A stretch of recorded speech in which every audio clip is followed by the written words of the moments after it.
طرفونه چې کوم کسان وي هغه به مې دا جوینټ کمیټۍ شوله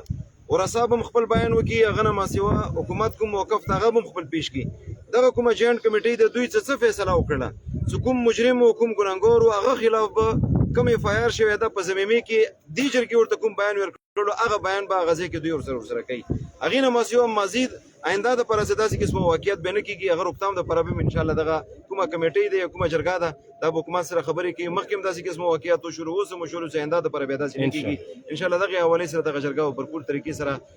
مخکې کوشش بم کوي او ان شاء الله لیر بوس کولويږي دغه کمیټۍ به غوي سره لیکلم کوي او ریس به مر سره ټکی سبو کومې ریزي باندې نسته ده او دغه معاملات په ټول خې طریقې سره حل کیږي بیا په جامع دو په لټولو د عزت ورکی او جنازه دا ورسو د مدر خو سم دا جنازه مو چاته کی او کوم تدفین د تدفین په طریقې سره وکي الله دې مشرانو عمرونو کې برکات واچي ورسو د صبر جمیل نصیب کی اجازه لوی سفر په خوشالۍ کې الله په دې ملک او په دغه علاقې کې الله امن راولي د پدمنې په امن باندې بدل کی الله مو ټول ناراضي شي او فید امر الى الله ان الله بصير بالعباد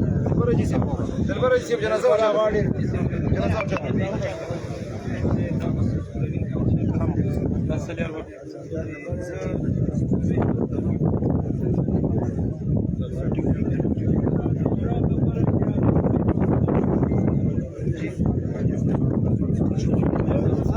بس سيدي بس سيدي انا بس